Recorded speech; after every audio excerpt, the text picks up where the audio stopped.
Good morning Telangana. Welcome to news paper విశ్లేషణ. వెలుగు paper చూద్దాం. 2-3 ఏళ్లలోనే అధికారంలోకి వస్తాం. మల్కాజ్గిరి లోక్సభ సన్నాహక సమావేశంలో కేటీఆర్ 14 సీట్లను స్వల్ప ఓట్ల తేడాతో కోల్పోయినాం. వాటిలో సగం సీట్లు గెలిచిన రాష్ట్రంలో అంగు వచ్చేది. యూట్యూబ్ ఛానళ్ల అడ్డగోళ్లు దుష్ప్రచారంతోనే ఓడిపోయామని కామెంట్. కేటీఆర్ కు ఓటమితో మతి భ్రమించింది. పిచ్చి పిచ్చిగా మాట్లాడుతుండు. తేపకో తీరుగా ఒకసారి 6 నెలలు అంటాడు, ఒకసారి 2-3 ఏళ్లలో అధికారంలోకి వస్తాం అంటాడు. ప్రజలు బుద్ధి చెప్పి ఓడగొట్టి ఇంట్లో కూర్చోబెడితే పిచ్చిలేసింది. యూట్యూబ్ ఛానళ్ళ అడ్డగోలు దుష్ప్రచారం అంటారు. మీరు మెయిన్ స్ట్రీమ్ మీడియా పెట్టుకొని ప్రచారం చేసుకురు కదా, అదేవిధంగా సొంత పేపర్ పెట్టుకొని డబ్బా కొట్టుకురుగా, పొద్దులేస్తే అలా వార్తలు పెట్టుకొని మరి ఏమైంది? మీరు చేసుకున్న ప్రచారం, మీరు చేసిన తప్పుడు పనుల వల్ల ప్రజలు మిమ్మల్ని గమనించి మీకు బుద్ధి చెప్పారు కాబట్టి మీరు ఓడిపోయారు. మీ నియంతృత్వ పోకడలే మీ ఓటమికి కారణం అనేది గుర్తుంచుకోవాలి. కేటీఆర్ పిచ్చి కూతలు మానుకో. మంత్రి కోమటిరెడ్డి వెంకటరెడ్డి హెచ్చరిక. అధికారం పోయిందన్న షాక్ లో ఇష్టం ఉన్నట్టు మాట్లాడుతున్నారు. మీరు దోచుకున్న సొమ్ముతో 20 ఏళ్ల పాటు స్కీమ్స్ ఇవ్వచ్చు. మేము తలుచుకుంటే బీఆర్ఎస్ ను 14 ముక్కలుగా చీల్స్తాం. RRR అలైన్మెంట్ పై మళ్లీ సర్వే చేస్తాం. త్వరలోనే కరెంటు బిల్లులు మాఫీ స్కీమ్ అమలైద్దని వెల్లడి. కేటీఆర్ మాటలకు గాను కౌంటర్ గా కోమటిరెడ్డి వెంకటరెడ్డి గారు హెచ్చరిక చేయడం జరిగింది. కేటీఆర్ కు మతి భ్రమించింది. కరెంటు బిల్లులు సోనియాకు పంపాలన్న సరికాదని కూనంనేని. ఎన్నికల్లో ఓడినా పవర్ తగ్గలేదని విమర్శ. కరెంటు బిల్లులు కట్టొద్దడానికి కేటీఆర్ ఎవరు? ఆయనకేం హక్కుంది? ఎమ్మెల్సీ జీవన్ రెడ్డి. కాళేశ్వరం బిల్లులు కేసీఆర్ ఇంటికి పంపాలి. కేటీఆర్ కామెంట్లకు విజయశాంతి కౌంటర్. కేటీఆర్ మాటలకు గాను ప్రధాన నాయకులు కౌంటర్లు ఇచ్చిన వార్తలు.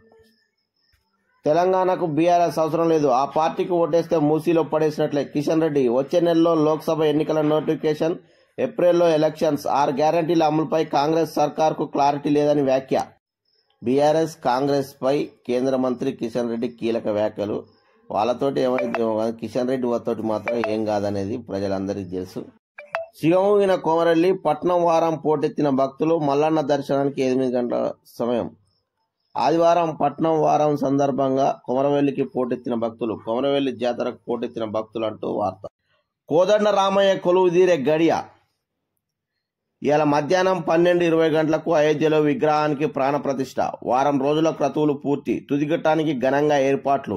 రామనామంతో మారుమోగుతున్న అయోధ్య నగరం. వీధి వీధిన రాముడి పోస్టర్లు, కటౌట్లు, అలంకరణలు, సాధువులు, సెలబ్రిటీలు సహా వేలాదిగా ఆహ్వానితులు రాక. ప్రపంచవ్యాప్తంగా 60 దేశాల్లోని గుడుల్లోని సంబరాలు.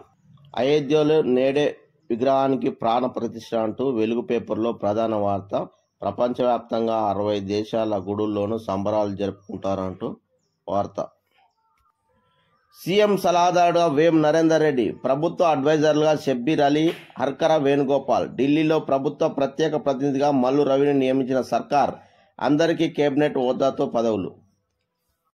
కాంగ్రెస్ ప్రభుత్వం పాలనలో తన ముద్ర కోసం నామినేటెడ్ పోస్టులను భర్తీ చేస్తుంది. అందులో భాగంగా సీఎం సలహాదారుగా వేం నరేందర్ రెడ్డి. సీఎంకు అత్యంత అనుచరుడు. ఎమ్మెల్యే టికెట్ ఆశించి భంగపడ్డవారు. సీనియర్ నాయకులను గుర్తింపు ఇస్తూ వాళ్ళ కేబినెట్ హోదాతో కలిగిన పదవులను కట్టబెట్టడం జరిగింది. మూసీపై ఫోకస్. 56 కిలోమీటర్ల పొడవున ప్రక్షాళన. గ్రీన్ అర్బన్ పార్కుల కోసం సర్కార్ కార్యాచరణ. విదేశీ పర్యటనలో మూసీ రివర్ ఫ్రంట్ పై సీఎం రేవంత్ ప్రత్యేక చర్చలు. లండన్లోని థేమ్స్, దుబాయ్లో వాటర్ ఫ్రంట్ పరిశీలన. మూసీ రివర్ ఫ్రంట్ కోసం దిగ్గజ కంపెనీలతో సంప్రదింపులు. ప్రపంచ దృష్టిని ఆకర్షించేలా డిజైన్లు రూపొందించాలని అధికారులకు ఆదేశం. నేడు ఉదయం హైదరాబాద్కు సీఎం రేవంత్ బృందం. గత ప్రభుత్వం మూసీ ప్రక్షాళన అంటూ మూసీకి ఇంకా మరింత మురికి పట్టించింది.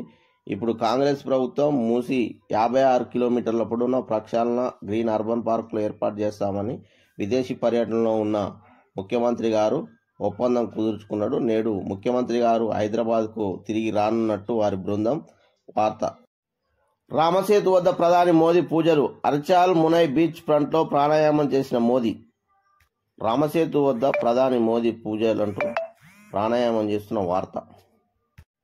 పాత విధానంలో ప్రవేశ పరీక్షలు. వచ్చే విద్యా సంవత్సరానికి వివిధ కోర్సుల ఎంట్రన్స్ ఎగ్జామ్లను పాత విధానంలో నిర్వహించాలని సర్కార్ నిర్ణయించింది. ఉన్నత విద్యా మండలి త్వరలో పరీక్షల షెడ్యూల్ ప్రకటించారు.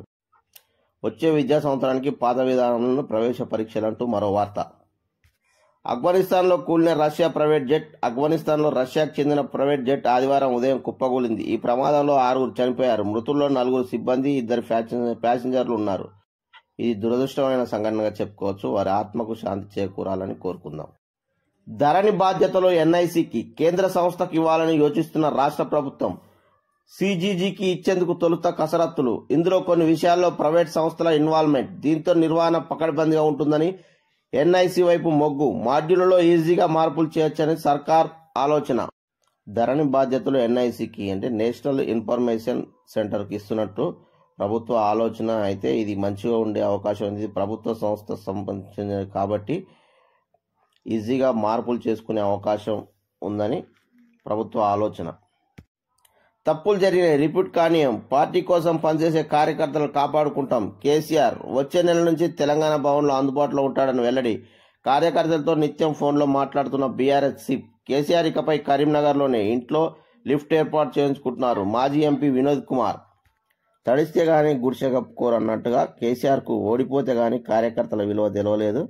అధికారంలో ఉన్నప్పుడు ఫామ్ హౌస్లో ఉండి ఎవరికి అవకాశం ఇవ్వకుండా, ఎవరికి కలవకుండా ఫామ్ హౌస్లో పండుకొని అవసరమైతే ప్రగతి భవన్కి ఎవరిని రానియకున్న కేసీఆర్కి ఇప్పుడు ఓటమితోటి కార్యకర్తలు అంటే ఏంది, పార్టీ అంటే ఏంది, కార్యకర్తల విలువ ఏంటి ఇప్పుడు తెలిసి వచ్చింది. ఇప్పుడు కార్యకర్తలకు నిత్యం అందుబాటులో ఉంటుంటారు. అదేదో ముందే చేస్తే ఇలాంటి దుస్థితి వచ్చే పరిస్థితి ఉండదు కదా.